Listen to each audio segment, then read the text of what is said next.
Creating YouTube content and growing to 1,000 subscribers is really hard. At the beginning of my YouTube journey, I really underestimated the amount of time and effort it would take me to grow my channel.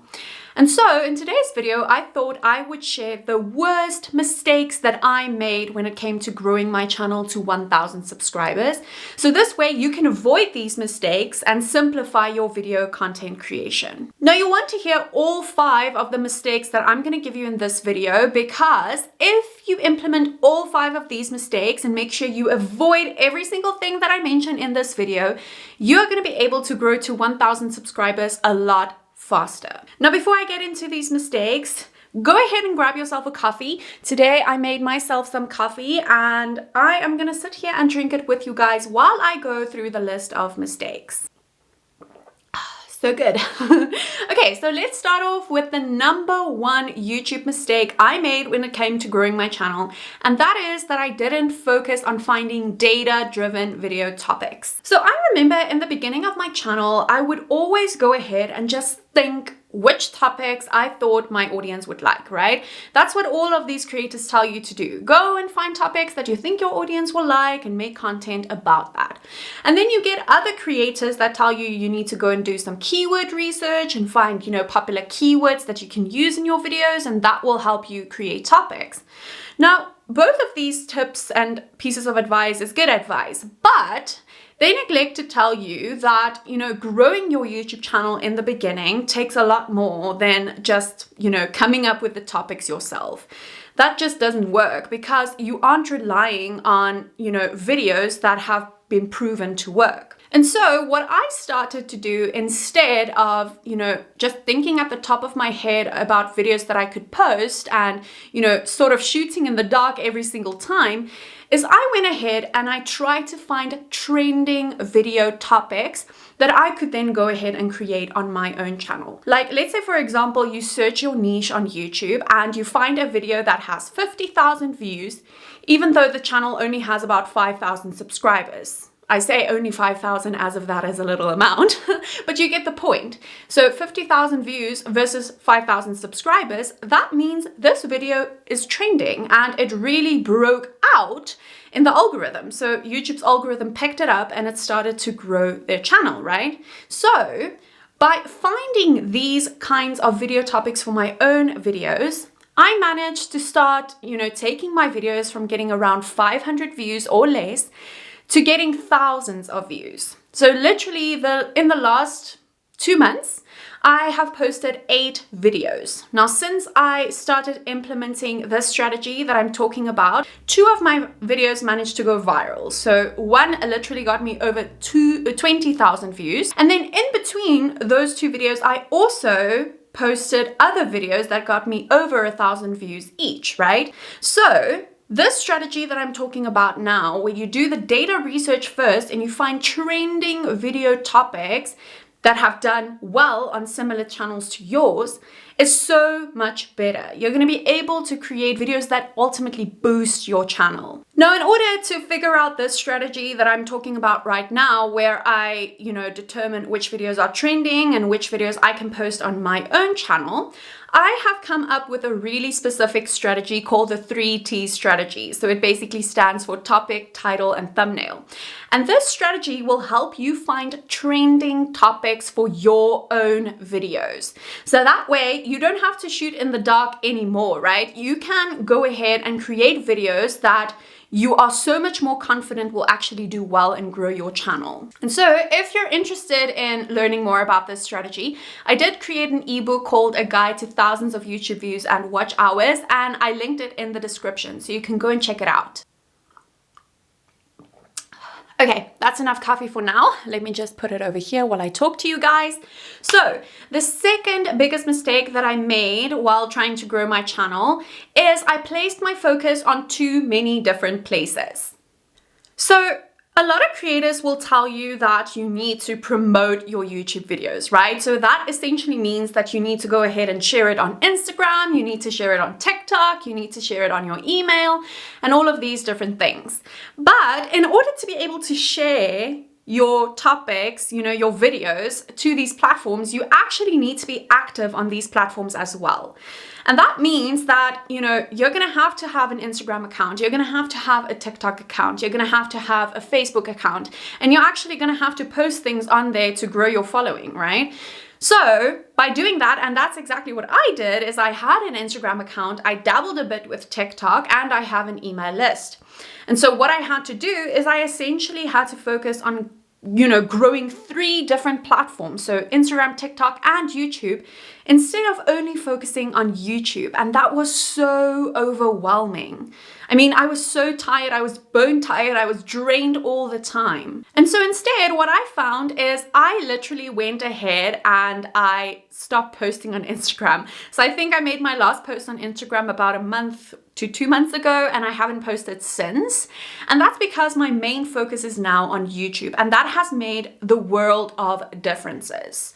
I have now managed to, take my channel from just over 200 subscribers to now over 1,300 subscribers, because I'm primarily focusing on this platform, and I have literally all of my eggs in this one basket. Okay, so that's not completely true. I also use email. So technically I have all my eggs in 2 baskets, the YouTube and the email basket. Okay, and the reason I do that is my main marketing platform is YouTube, right? My main platform where I create content is YouTube.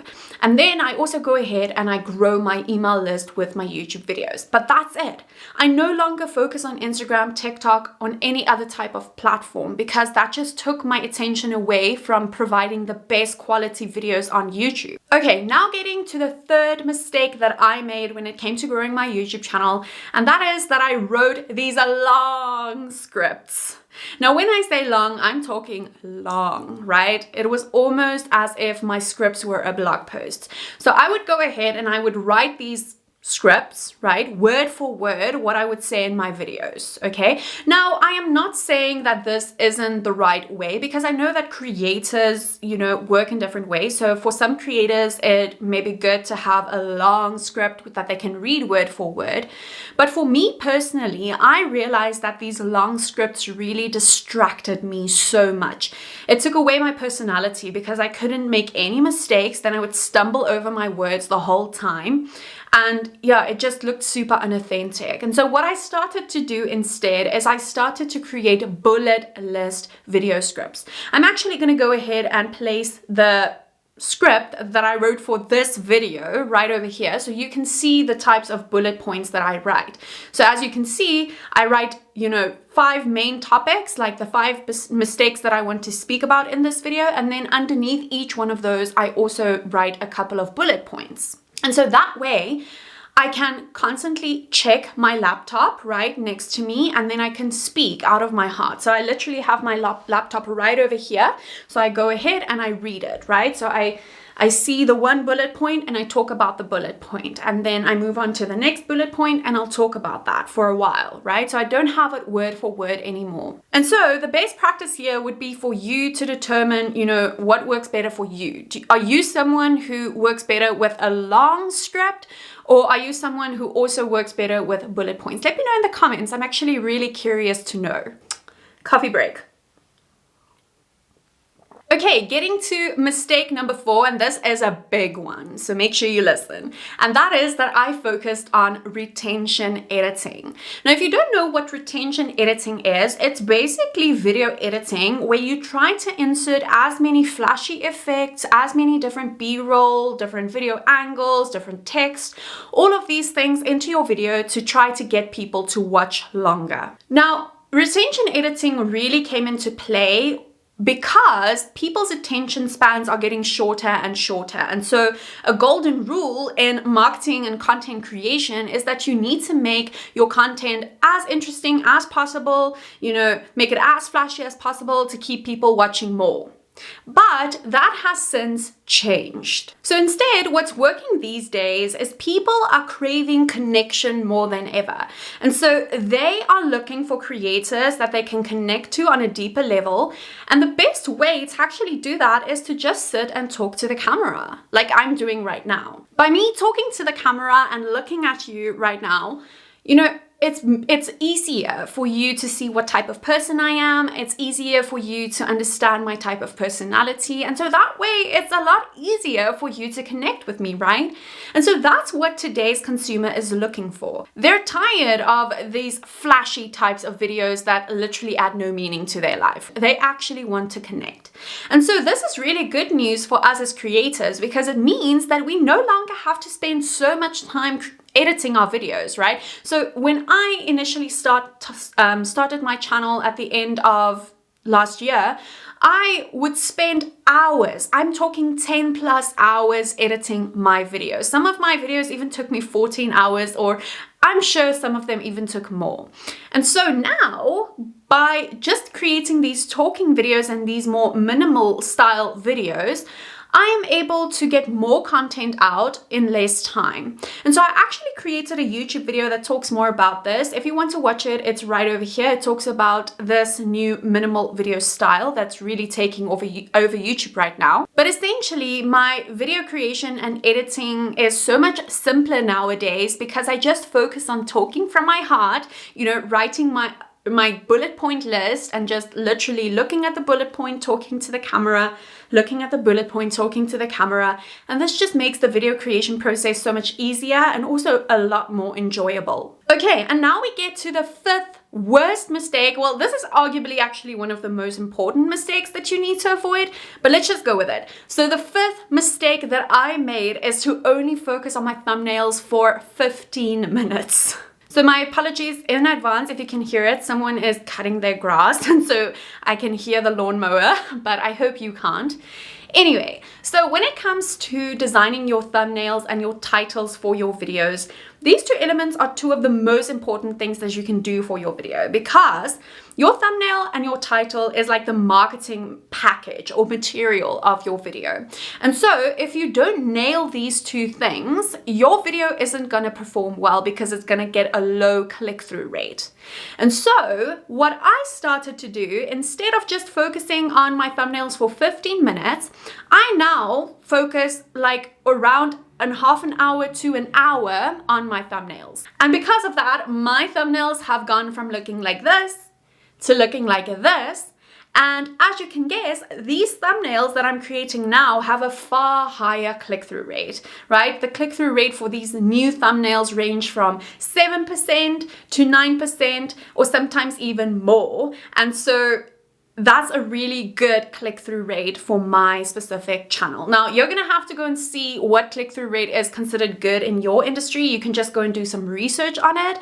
But I would highly recommend that you focus on your thumbnail because it's gonna simplify. I know it's harder to design these thumbnails, but if you think about it, by creating good thumbnails and good titles, you're not gonna have to come and constantly recheck your video and make sure that the thumbnail is performing, because you know that thumbnail is gonna perform well. Okay, so it's going to make the entire process so much simpler. You're not going to have to redo the thumbnail. You're not going to have to redo the title or anything like that. Okay, sometimes you may, like I had to go ahead and redesign one of my thumbnails when I saw it wasn't performing well, but that won't happen as much anymore. So you're going to save so much time if you focus your energy and effort on these things from the beginning. And the great thing is that you don't need any fancy tools to design these thumbnails. You can do it in Canva. And so you remember the ebook that I mentioned previously? In that ebook, I actually also teach you in a video tutorial how to design these high click-through rate thumbnails. You can do it with just Canva, and I show you exactly how in the ebook. So moral of the story, spend more time on your thumbnails.